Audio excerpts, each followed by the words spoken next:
इधर अमित बोल के एक आदमी है, किधर रहता है? हाँ सर, वो यही रहता, वो देखो उधर है। ठीक है। अमित, हाँ आप कौन? ఒక యాక్సిడెంట్ చేయాలి. क्या? హాస్పిటల్లో కూడా నువ్వే జాయిన్ చేయాలి. ఎంత తీసుకుంటావు? మీరు ఎవరి కోసం వచ్చారు sir?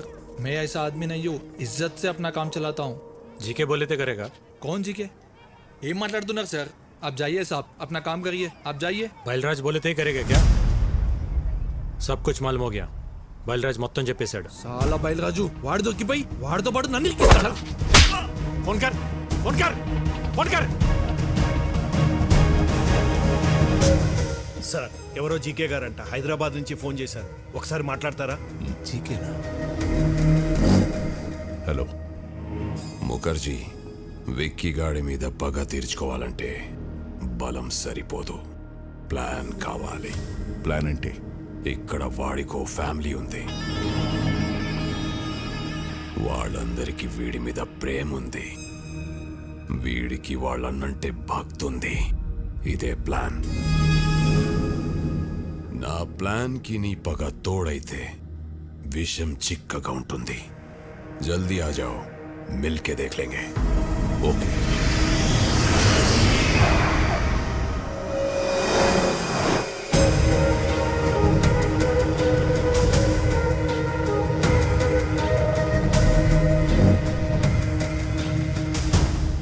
Welcome to Hyderabad Mukherjee. दुश्मन का दुश्मन हमारा खास दोस्त. प्लान ఏంటి? ఎక్స్క్యూజ్ మీ, బయల్రాజు చెప్పు. సార్ ఈరోజు విక్కీ అమిత్ గడ్ దొరికిపోయాడు సార్. నా గురించి వాడు అన్ని చెప్పేశాడు సార్. ఆ విక్కీ గడ్ ఎలాగైనా నన్ను పట్టుకుంటాడు సార్. కంగారు పడకు, నువ్వు అర్జెంట్గా బయలుదేరి మన సాస్ ఐ టవర్కి వచ్చేయి. మన వాళ్ళు వచ్చి నిన్ను పికప్ చేసుకుంటారు. ఈ రాత్రే నిన్ను దుబాయ్ పంపిస్తా. అలాగే సార్, నేను అక్కడికే వచ్చేస్తాను సార్.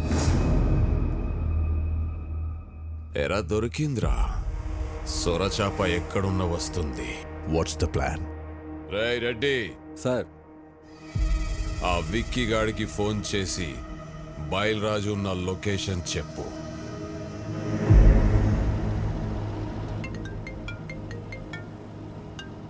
హలో, మీరు వెతుకుతున్న బయలురాజు నానక్రామ్గూడలోని సాస్ బిల్డింగ్ లో దాక్కున్నాడు. జీకే మనుషులు అతను చంపడానికి ప్రయత్నిస్తున్నారు. మీరు వెంటనే వెళ్ళి రక్షించుకోండి సార్. మీరెవరు? నేను రాజారాం గారు శ్రేయభిలాష్ అండి.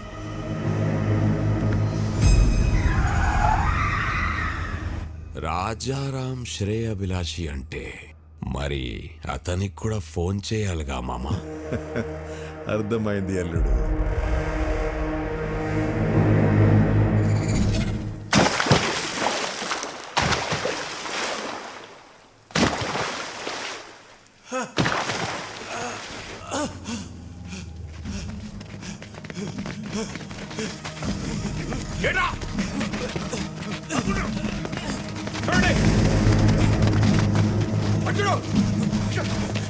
జీకే గారు మన వాళ్ళు నన్ను చంపడానికి ట్రై చేస్తారు. నన్ను ఎందుకు కొడుతున్నారు?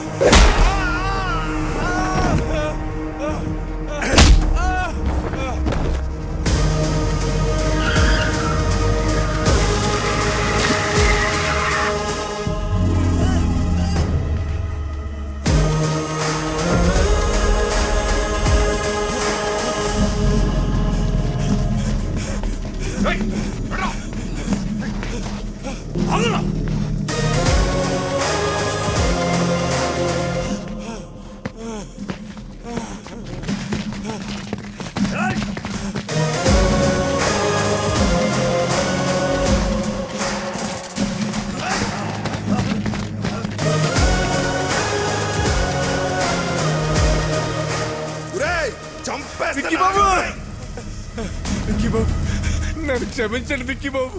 నేను డబ్బు కక్కుర్తిపడి పని చేశాను. నన్ను ఎలాగైనా సరే ప్రాణాలతో కోర్టుకు తీసుకెళ్ళండి. నేను ఎప్రూవ్గా మారిపోతాను. ఆ జీకే గురించి మొత్తం నిజం చెప్పేస్తాను. దయచేసి నన్ను కాపాడండి బాబు.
కొట్టిన దెబ్బలు నా కొడుకు ఒంటి మీద మానేయేమో గాని కలకత్తాలో నా ఇజ్జత్ మీద కొట్టిన దెబ్బలు ఇంకా మానలేదు.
బయలురాజు, బయలురాజు, బయలురాజు, నన్ను కోర్టుకు తీసుకెళ్ళండి.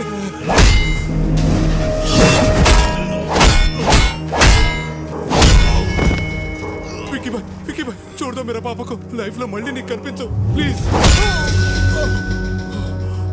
విక్కీ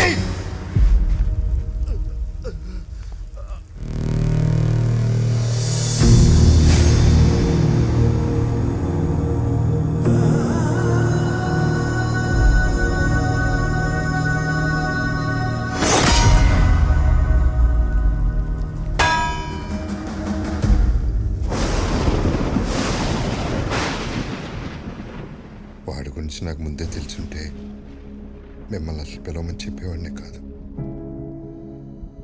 నిజం తెలిసాక కూడా భైరవిని వాడికి ఇచ్చి పెళ్లి చేయటం మోసం అవుతుంది.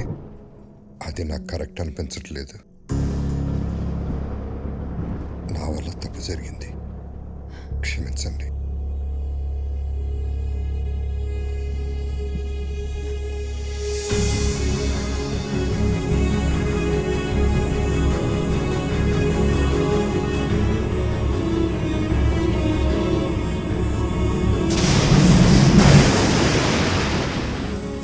ఏరియాలో నా కాంట్రాక్ట్స్, నా బలగం, 100 కోట్ల ఆదాయాన్ని సొంతం చేసుకొని ఎక్కడికొచ్చి డ్రామాలాడుతున్నావా?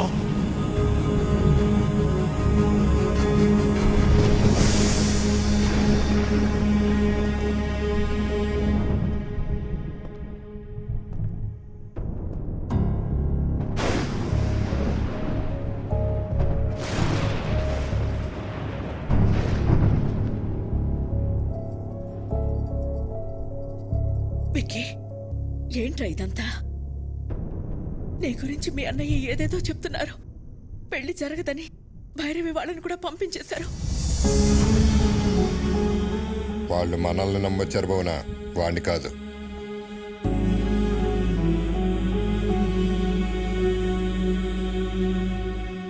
ఏంట్రా ఇదే? మేము చూస్తున్న విక్కీ నిజమా? ఆయన చెప్తున్న విక్కీ నిజమా? రెండు నిజమే వదిన, రెండు నేనే. అన్నయ్య చెప్పినట్టు నేను మారకపోవటం నిజం, భైరవిని ప్రేమించడం నిజం, అలాగే మీరందరూ కావాలనుకోవటం, హ్యాపీగా ఉండాలనుకోవటం కూడా నిజం. అంటే నా కళ్ళతో నేను చూసింది అబద్ధమా? కాదన్నయ్య, నీకు నాకు తేడా ఏంటో తెలుసా? చిన్నప్పుడు ప్రపంచాన్ని నాకు నీ కళ్ళతో చూపించాలనుకున్నావు, నేను నా కళ్ళతో చూద్దాం అనుకున్నాను. గొంతెత్తితే తలెత్తాను, చేయితే కాలెత్తాను, దాడికి దాడి, మోసానికి మోసం చేశాను. చేసిన తప్పు సమర్థించుకుంటున్నావా? నేను చేసిన తప్పే కాదంటున్నాను. నేను చేసింది చెప్తే మీరు బాధపడతారని నేను అబద్ధం చెప్పాను. మీ ప్రాబ్లం నాకు తెలిస్తే నేను బాధపడతానని అందరి చేత నువ్వు అబద్ధం చెప్పించావు.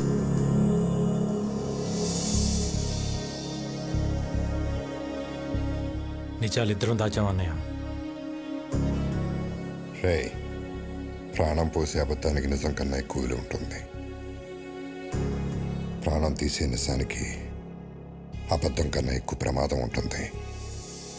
నిజం చెప్పుంటే నన్ను ఇంట్లో ఉండనిచ్చేవాడే అన్నయ్య.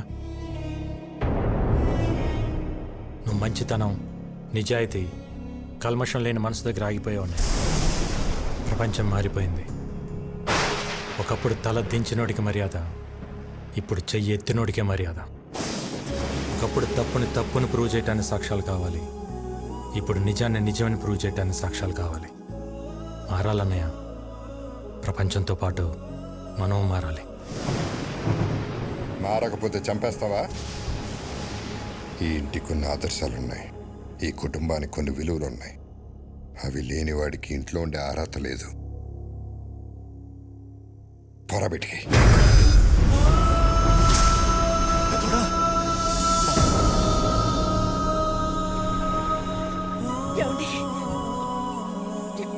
ఏంటి మాటలు? తినే తిండిలోనే తప్పుంటే తట్టుకోలేక పోరాటం చేస్తున్నాను.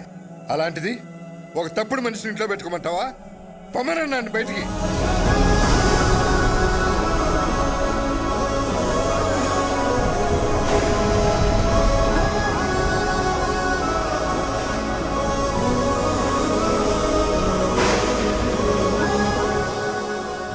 నేను ఎందుకు వెళ్ళాలి? నేను వెళ్ళని చెప్పండి.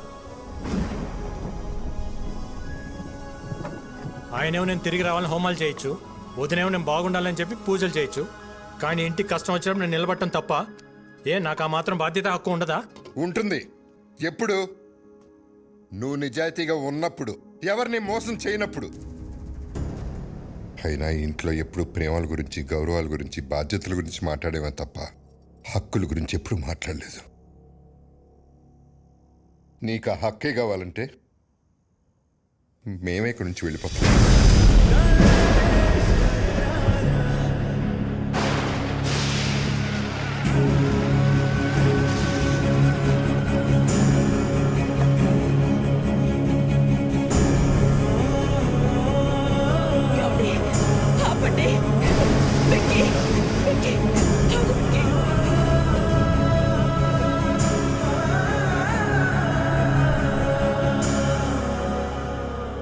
ఇన్ని రోజులు నేను ఇంట్లో ఉంటే అన్నయ్య సంతోషంగా ఉంటాడనుకున్నా.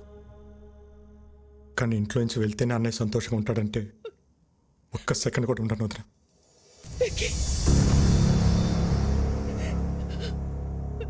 ఇన్నాళ్ళు నేను లేకుండా ఉండటం అలవాటే మీకు. ఒంటరితనం నాకు అలవాటే.